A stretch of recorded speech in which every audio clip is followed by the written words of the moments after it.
Welcome back for a new video game review, or rather a new indie game review. With that said, this is the review for the indie walking simulator game known as The Vanishing of Ethan Carter. Now, the first thing to know, like I said, this is a walking sim, so there's not going to be too much interactiveness except for like reading notes and things of that nature, given you're more or less investigating the disappearance of a boy named Ethan Carter. Now, as time goes on in the game, you will notice definitely certain things seem kind of off. I'll just quickly mention at the end of the game, a very interesting twist I actually did not see coming. Interesting and a somewhat sad ending. Um, Surprisingly, there's quite a few indie games I've played I've noticed that have had relatively sad or depressing endings. But I say at least they have more guts to do that and not always try to go with the happy ending like most movies and things or AAA games, if you will. Now, the first thing I want to say about the Vanishing Ethan Carter, the graphics. This game is several years old, and graphically speaking, luckily you don't have too much people you come across. More or less, you don't really come across any people for the most part in the game, except a creature or entity. But that's part of one of the puzzle things in the game. There are a couple of specific puzzles, but puzzles are to be expected in indie games, definitely, as well as walking simulators. There are two key puzzles to the game. The first is one of this abandoned, I guess you could say, ghost house or whatever. The puzzle has to do with basically you read a note, then you activate. It is special doorways, or rather portals, and you switch around what room you go to, and there's a specific order.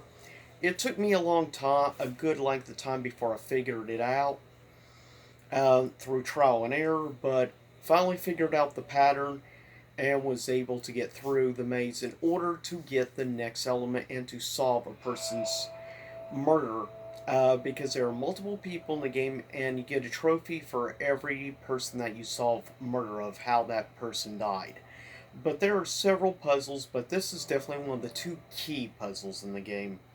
The second key puzzle in the game has to do with going down into a mine shaft, and you have to get through this particular maze thing without getting jump scared by, I guess you could say, either a ghost, an evil, undead creature, whatever it is. It's the only jump scare, if you will, in the entire game. Otherwise, it's more of about having an element of you do throughout the game feel a little uneasy at times, like you're being watched, but you don't see anything or anyone. Since basically like I said, you're basically an investigator and you're trying to solve the murders of all these people and what happened to everyone, why everyone just disappeared. Because you appear in this small little abandoned town. But also, I quickly want to say with this game is the graphics, the background, and everything in the game, given this is several years old and an indie game. The graphics of outside and everything, the detail to like the grass, the sky, the water, the trees, the sound effects, and the music I really love. And the music you hear in the background shows is from the game. Um, there's no real key major scores or anything. It's just certain moments in the game, there's complete silence, and that allows, I think, the sound design to really shine better than in some other games. So I definitely appreciate Vanishing Ethan Carter for that. Great sound design, the sound effects, everything is spot on. And the moments when you need music to pop in for something, it's done very good and really the proper type of style sound that you want for the game. I think in general the game is a very well constructed, very well knit and put together game. The pacing is, I think, great. Overall, it did take me a little while because of some of the puzzles and stuff to figure out.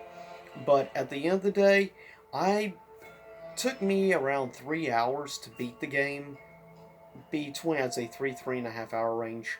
So yeah, it was faster than the Town of Light. I had more difficulty with the Town of Light puzzles and stuff than I did with the Vanishing Ethan Carter, but the overall also I think the voice acting work is actually pretty solid as well for this game.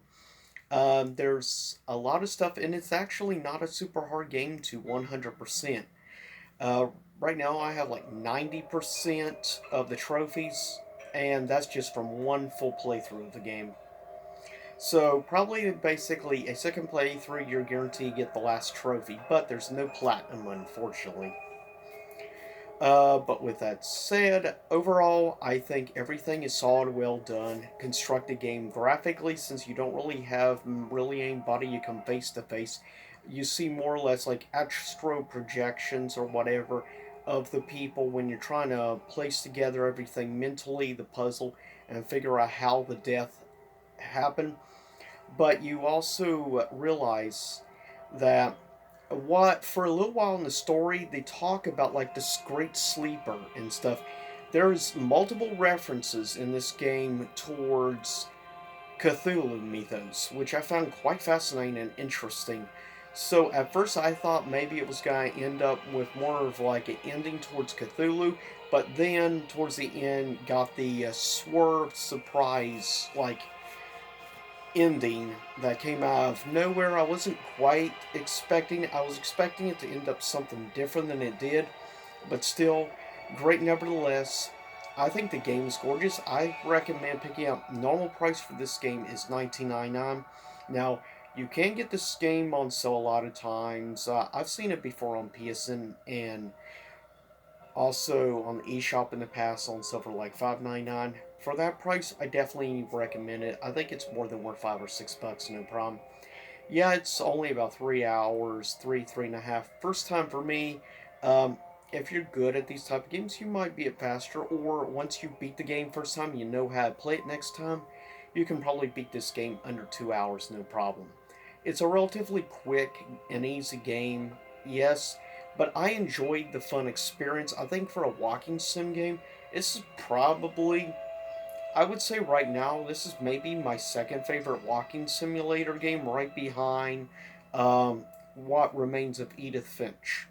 I still have pretty much as my favorite walking sim game so far, but this is arguably easily probably my second favorite walking sim game I've played now. So I'm very happy about that. And the game ended up far better and graphically, like I said, the backgrounds, everything. It's gorgeous looking. I really liked this game a lot. On my grading scale, I have to give the Vanishing of Ethan Carter a plus grade. It definitely deserves it. For me, it is a superb, great experience. It is, I think, a standard that should be the set standard pretty much between that and What Remains of Edith Finch and a few others as like the standards for walking simulator games. But seriously, check some of the gameplay out on YouTube. Also, I will be uploading sometime in the future my playthrough of the game. That is once I'm done getting uploaded in parts my playthrough of course, the Town of Light. Now, in the near future, I will be working on some more stuff. Right now, though, I have to complete a playthrough of another game before I can get onto another walking sim game or another indie game in general. But there is another walking sim game I picked up not too long ago on sale that I will be doing probably a review of. But for now, I'm going to keep secret the next game review I'm going to be working on. But with that said, I'll see you next time. Stay safe. Hopefully you enjoy the eerie music in the background. And yeah, like I said, I recommend this game if you get the chance. You can buy it for a decent price. The game is available, I believe, on. Uh, I know it's on the Nintendo eShop. It's on Steam.